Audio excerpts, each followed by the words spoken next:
I'm Jake. I'm Tom. And we are VIMTV Velocities and Music. Today we're going to do Swans. My father will guide me up a rope to the sky.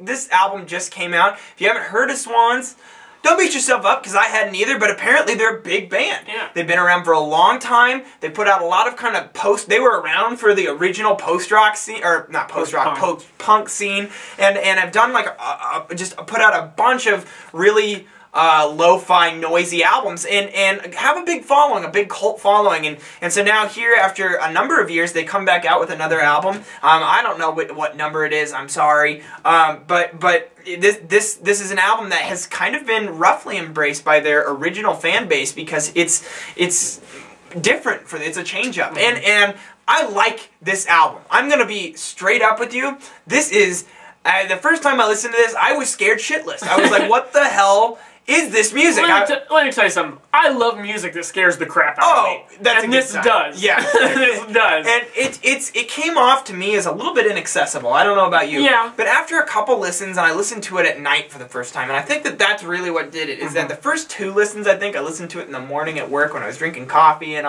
it's a sunny day. That doesn't work. This is not Swans. This is not My Father Will Guide Me Up a Rope to the Sky. This is nighttime creepy fall music. It's perfect for the night right now. Yeah, and I really just got super into it. I couldn't stop listening to this once I got into it. But what'd you think? Yeah.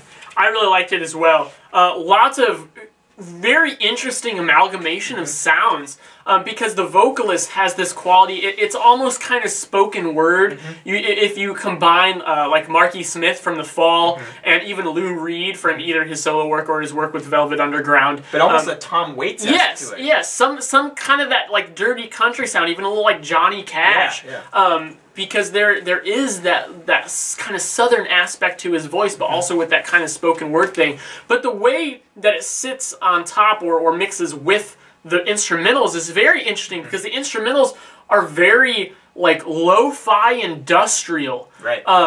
And the way that thick, grungy kind of bass sound fits with these just apocalyptic drums, and they just keep driving and speeding up in tempo, and it's just like the 4 freaking horsemen are coming, man. Run for your life. And the songwriting is fantastic. Yeah, it is. And you know, a wide variety of instruments are used. You know, there's bells used in the first track, and it's some of the most demonic bells you'll ever hear. No kidding. But really, what sets it apart is the songwriting plays on dynamics. Yeah. There's huge crescendos and decrescendos throughout the album that I think make this album, and just totally add to that dark, creepy vibe. What I like, though, is that along with that, there's a lot of tact to it. Yes. Because whereas, I mean, you know, to cite a couple very critically acclaimed artists that I would say these guys sound kind of like, at least in this album, not too familiar with their older work, but Suicide and, what's the other one I have written down? Sonic Youth.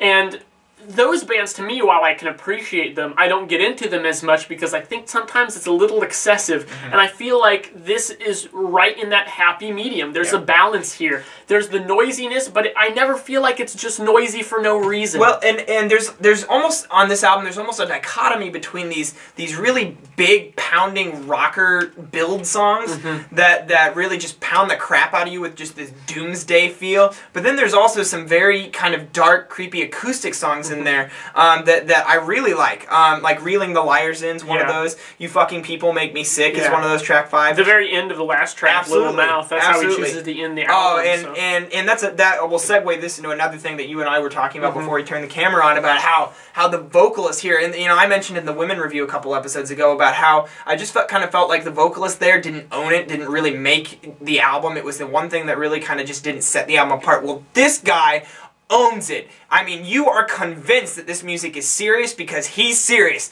When you're convinced that he might be insane, that's a good thing. I mean, you want that authenticity. You want that there because it makes the music worth listening. It justifies what they're doing with the songs, and it makes you want to listen to it more. Exactly, because if you don't feel like they're buying what they're selling, if you don't feel like they're even believing it, how are you supposed to believe it? Exactly. And spot on right here. He does that well. Right. It's kind of like a politician who doesn't pay their taxes, you know? This guy's paying his taxes. What a way to put it from our accountant half of Velocities and Music. But I really did enjoy this. Another band I would compare this to a little bit is Spiritualized. Yeah. Their heyday was kind of back in the mid-90s, which I guess is when these guys were doing a lot of stuff. So they're kind of contemporaries, but I think these guys might have been around a little before Spiritualized was too. But this is very good stuff. This is very interesting. I think it's good for you to listen to. You might not like it. It is kind of inaccessible. It's very strange. It's probably outside of a lot of people's comfort zones, not only for the sounds, but because of the way it'll make you feel. I literally, at the end of track 5, You Fucking People Make Me Sick, by the time I get to the end of that song, I'm having like a quasi-panic attack. Yeah, my anxiety and my heart rate is going up, which to me, when I realized that, I was like, wow, that shows these guys are damn good at what they're doing. And I mean, when you listen to this, really look for, you know, the congruency and the foundation that this band is setting up between the instrumentals, the vocals, and the dynamics, and all the other cool things that they're doing. Plus, this thing's only 8 tracks long, and at the same time, though, it's paced well. You know, the album is very meticulous. You know, eyes have gone over this and positioning the songs where they are, how the album starts and how the album ends is very deliberate. I love the way the album ends, where it cuts out to his vocals. I love it. Oh yeah, and the whole thing is just a compact, good statement. You know, Tom, and I love this. The center of the album is my 3 favorite tracks are 4, 5, and 6. My Birth, You Fucking People Make Me Sick, and in track 6, Inside Madeline. Yeah. I'm gonna go track 1, No Words, No Thoughts. I thought that's a great opener. I'm also going to go track 4, My Birth, and track 6, Inside Madeline. I got to go higher than what we were talking about before. Really? I'm going to go 85. 85, like, I think this is a damn good album, and I feel bad just giving it anything lower than that, because it's clearly an 85 to me. I'm going to stick with 83. I think this is good. The only... I think it's good for what it is in that kind of mood piece. I almost, and you know, you said the songwriting is fantastic, and it is very good. For some reason, for me, I would have liked a little more something musically to latch onto besides just the mood. I don't know if that makes any sense. It's a pretty bad justification, but just for me, it just... There wasn't something that I could really just kind of grip onto, other than just the allure of the dark atmosphere. Okay.